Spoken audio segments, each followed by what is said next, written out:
Hello guys, welcome back to education IQ। I hope आप सब अच्छे होंगे। तो डेली का हम लोग जो द हिंदू न्यूज़पेपर पढ़ते हैं, जिसमें 8 से 10 मिनट के अंदर अंदर मैं आपको पूरा द हिंदू न्यूज़पेपर पढ़ाता हूँ। कोई भी इंपॉर्टेंट न्यूज़ हो, लेटेस्ट करंट अफेयर्स रिलेटेड या फिर आपके खुद के नॉलेज के लिए, उसको हम लोग एक छोटे वीडियो में 8 से 10 मिनट के वीडियो में कवर करते हैं। जो भी इंपॉर्टेंट आर्टिकल होता है उसका एक समरी टाइप, एक स्टोरी टाइप मैं आपको बताता हूँ। तो कॉन्टीन्यूसली इन सेशंस को देखो। डेली मंडे टू सैटरडे शाम को 7 बजे, आप टाइम नोट कर दीजिए, शाम को 7 बजे मेरा वीडियो आएगा। जैसे ही मेरा वीडियो आएगा तुरंत मैं टेलीग्राम पे उसका लिंक दे दूंगा।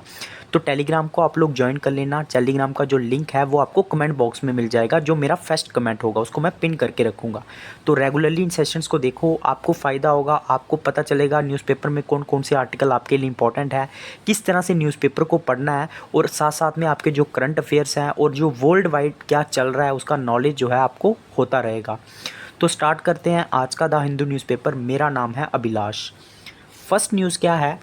Supreme Court refuses to stay law on selection of chief election commission. तो इसके बारे में मैंने पढ़ाया था 2023 में किस तरह से सिलेक्शन होगी चीफ इलेक्शन कमीशन की और जो बाकी इलेक्शन कमीशन रहते हैं, क्योंकि कॉन्स्टिट्यूशन में इसके रिलेटेड कोई भी प्रावधान नहीं था।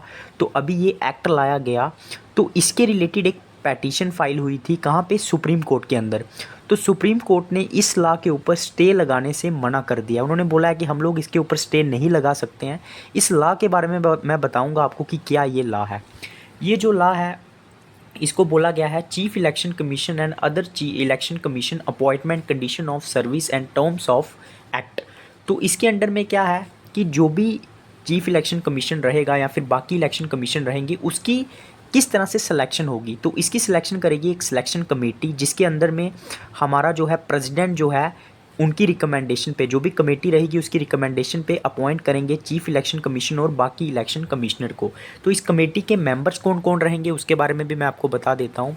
इसमें हमारा एक तो लार्जेस्ट जो अपोजिशन पार्टी का मेंबर रहेगा वो इसका मेंबर रहेगा। उसके बाद हमारे जो प्राइम मिनिस्टर हैं वो इसके मेंबर रहेंगे, और एक जो कैबिनेट मिनिस्टर है वो भी इसका जो है वो मेंबर रहेगा। उसको मतलब नॉमिनेट करेगा प्राइम मिनिस्टर, और वो भी इसका मेंबर रहेगा। मतलब दो जो मेंबर हैं वो गवर्नमेंट के रहेंगे और एक जो है अपोजिशन पार्टी का मेंबर रहेगा।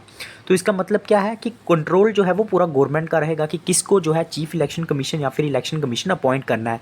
तो उसी के रिलेटेड जो है पैटिशन फाइल गई थी, मुकदमा किया गया था, क्योंकि सुप्रीम कोर्ट ने भी अपनी एक जजमेंट में कहा था कि CGI जो है इस सिलेक्शन कमेटी का पार्ट होना चाहिए, मतलब चीफ इलेक्शन कमिश्नर, ताकि इसको एक इंडिपेंडेंट बॉडी बने और एक सेपरेशन ऑफ पावर रहे। लेकिन ऐसा नहीं हुआ, लेकिन सुप्रीम कोर्ट ने जो है इसके ऊपर स्टे लगाने से मना कर दिया है। यही इंपॉर्टेंट न्यूज़ है, वो मैंने आपके लिए कवर कर दी है। नेक्स्ट न्यूज़ के ऊपर हम लोग चलेंगे जो भी इंपॉर्टेंट होगी आपके एग्जाम के लिए। रिटेन इन्फ्लेशन राइसेस टू 5.7% इन दिसंबर। अब ये रिटेल इन्फ्लेशन क्या है? रिटेल इन्फ्लेशन क्या है? जो आप लोग घर के लिए चीज़ें खरीदते हो ना कंज्यूमर लेवल पे, उसको बोलते हैं रिटेल इन्फ्लेशन। जैसे मैंने घर के लिए कोई सामान खरीदा तो ये 5.7% तक जो है दिसंबर में बढ़ गई है। इसमें फूड प्राइजेस भी बढ़े हैं और बाकी चीज़ों में भी जो है थोड़ा सा जो है बढ़ाव आया है। उसके बाद नेक्स्ट न्यूज़ के ऊपर हम लोग चलेंगे। हाँ, ये आपके किसी भी एग्ज़ाम में आ सकता है। इंडिया का जो लॉन्गेस्ट सी ब्रिज है ना, जो कि हमें लिंक प्रोवाइड करेगा नावी मुंबई तक, नावी मुंबई को जोड़ेगा, ठीक है, वो इनागोरेट किया PM ने। तो इसके बारे में हम लोग थोड़ा सा पढ़ेंगे। तो इंडिया का ये लॉन्गेस्ट सी ब्रिज है, किसी भी एग्ज़ाम में आपको आएगा। इसको ये भी बोलते हैं, क्या बोलते हैं? मुंबई ट्रांस हार्बर लिंक, ठीक है। तो ये 6 लेन्स का है और इसको अटल सेतु भी नाम दिया गया है। मतलब अटल बिहारी जो वाजपेयी है हमारे फॉर्मर प्राइम मिनिस्टर, उनके ऊपर इसको बनाया गया है। तो ये क्या करेगा? 2 घंटे की जर्नी जो है वो कम करेगा मुंबई और नावी मुंबई के बीच में। तो ये काफ़ी अच्छा है। उसके बाद इसकी जो टोटल लेंथ है वो 21.8 किलोमीटर है, और ये अरबियन सी के ऊपर भी जो है लगभग 16.5 किलोमीटर जो है अरबियन सी के ऊपर जो है वो फैला हुआ है। तो इसके रिलेटेड मैंने आपको सारी इन्फॉर्मेशन दे दी है। तो बाकी अब हम लोग नेक्स्ट न्यूज़ के ऊपर जो है वो चलेंगे। पॉलिटिकल न्यूज़ को हम लोग कवर नहीं करेंगे, उन्हीं न्यूज़ को कवर करेंगे जो आपकी एग्ज़ाम के लिए इंपॉर्टेंट है। Farmer mobilise strength from states for tractor rally march to Delhi on February 23। तो February 23 से ट्रैक्टर रैली की तैयारी कर रहे हैं जो भी फार्मर्स हैं पंजाब के। तो ये ऐसा क्यों कर रहे हैं? दिल्ली तक जाएंगे ये लोग। इनकी डिमांड है मिनिमम सपोर्ट प्राइस जो है उसकी हमें गारंटी मिलनी चाहिए, ठीक है। तो इसको लेकर ये जो है गवर्नमेंट्स के खिलाफ जो है वो प्रोटेस्ट करेंगे और अपनी डिमांड्स जो है वो रखेंगे। नेक्स्ट न्यूज़ के ऊपर मिनिमम सपोर्ट प्राइस क्या होता है, मतलब जिस दाम पे गवर्नमेंट मिनिमम वो प्राइस रहता है जिसमें गवर्नमेंट जो है सामान परचेज करती है फार्मर से, मतलब एग्रीकल्चर जो लोग हैं वहाँ से सामान जो है वो खरीदती है। तो इसकी कोई गारंटी नहीं है इस एक्ट के अंदर, तो ये गारंटी जो है वो फार्मर्स मांग रहे हैं, ये भी मैंने आपको बता दिया। नेक्स्ट न्यूज़ के ऊपर हम लोग चलेंगे जो भी इंपॉर्टेंट होगी हमारे एग्जाम के लिए।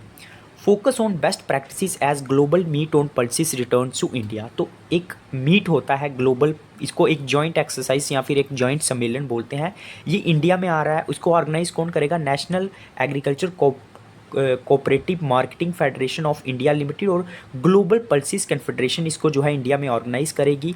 इंडिया आपको पता है लार्जेस्ट प्रोड्यूसर है किसका, पल्सिस का। इंडिया जो है लार्जेस्ट प्रोड्यूसर है। तो ये जो है इवेंट जो है कहाँ पे ऑर्गेनाइज़ किया जाएगा, इंडिया में ऑर्गेनाइज़ किया जाएगा। और इंडिया जो है अपनी स्ट्रैटेजीज़ बताएगी कि किस तरह से वो पल्सिस को प्रोड्यूस करती है, क्या क्या चीज़ें वो जो है वो अपनाती है। तो पल्सिस की अगर इंपॉर्टेंस देखें तो ये हमारे लिए काफ़ी इंपॉर्टेंट है। एक न्यूट्रिशन वैल्यू जो है प्रोवाइड करती है हमारे फूड के अंदर, ग्रीन हाउस जो रिडक्शन है उसको भी ये जो है वो कम करती है, ठीक है। उसके बाद हम लोग चलेंगे हमारी नेक्स्ट न्यूज़ के ऊपर जो भी इंपॉर्टेंट होगी हमारे एग्ज़ाम के लिए। इसमें एक और चीज़ भी है जो मैं आपको बताना चाहता हूँ, ये हमारा जो सस्टेनेबल फूड सिस्टम रहता है ना उसके लिए भी जो है काफ़ी ज़्यादा इंपॉर्टेंट है। उसके बाद जब हम लोग फूड सिक्योरिटी की बात करें या फिर न्यूट्रिशन वैल्यू की बात करें तो ये जो जीपीसी का इवेंट होने वाला है ना, ये काफ़ी इंपॉर्टेंट जो है वो इंडिया के लिए जो है वो रहने वाला है। बाकी हम लोग जो है नेक्स्ट न्यूज़ के ऊपर भी चलेंगे जो भी इंपॉर्टेंट होगी आपके एग्ज़ाम के लिए। हाँ, Supreme Court issues summons to centre on Kerala suit alleging financial curbs. तो केरल और सेंट्रल गवर्नमेंट के बीच जो है ना वो काफ़ी प्रॉब्लम्स चल रही है, क्योंकि केरल गवर्नमेंट का कहना है कि जो सेंट्रल गवर्नमेंट है वो हमें जो है फाइनेंशियली जो है हमारी जो रिस्ट्रिक्शन लगा रही है, मतलब जो फंड्स प्रोवाइड करती है सेंटर उसके ऊपर रेस्ट्रिक्शन लगा रही है। तो इसीलिए वो सुप्रीम कोर्ट में गए थे।